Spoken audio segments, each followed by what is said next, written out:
Le général Assimi Goïta a parlé, son excellence. C'était lors de sa rencontre avec le corps diplomatique. Et il a souligné 4 points importants qui sont aujourd'hui les priorités du Mali en 2026. Le premier, il le dit clair, haut et fort, le Mali a fait le choix de la souveraineté, de la responsabilité et de l'indépendance dans ses décisions stratégiques. Il dit, nos partenariats seront fondés sur la sincérité, sans tutelle, sans injonction, sans exploitation. C'est clair. Même l'élève de C2 peut comprendre. Le deuxième point, il dit, les progrès enregistrés en matière de sécurité résultent de renforcement de l'armée et des forces de défense.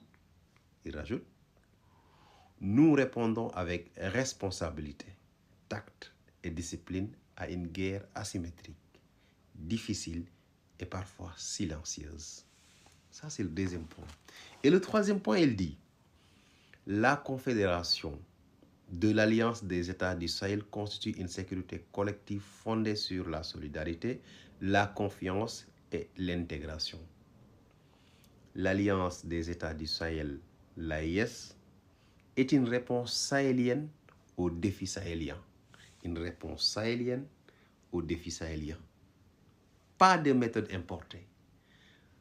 Pas de vision importée. Donc, c'est un problème sahélien. Le résultat doit issu de la réflexion des Sahéliens, de l'action des Sahéliens.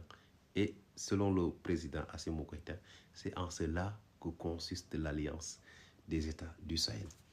Le quatrième point qui est très important, lutter contre la propagande.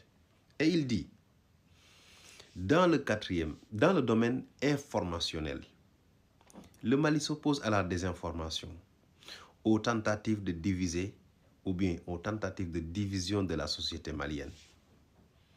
Nous ne céderons ni à la peur, ni à la confusion. Exactement. Pourquoi acceptons-nous que des gens nous dictent comment on doit voir le monde, comment on doit faire la diplomatie, comment on doit aimer notre prochain africain, comment on doit le soutenir? Quels sont les éléments qu'on doit mobiliser pour soutenir notre frère africain? On doit le refuser? Non. C'est à nous, Africains, et moi je le dis toujours dans mes vidéos, c'est à nous, Africains, de trouver les solutions à nos problèmes. Parce que c'est nous qui les connaissons. C'est nous qui les avons vus naître. C'est nous qui les vivons. Donc, il n'y a pas quelqu'un qui connaît mieux les problèmes africains que les Africains. Donc, forcément, les décisions qui viendront des Africains seront les seules décisions qui pourront aider l'Afrique à sortir de la pauvreté, de l'insécurité, de l'humiliation.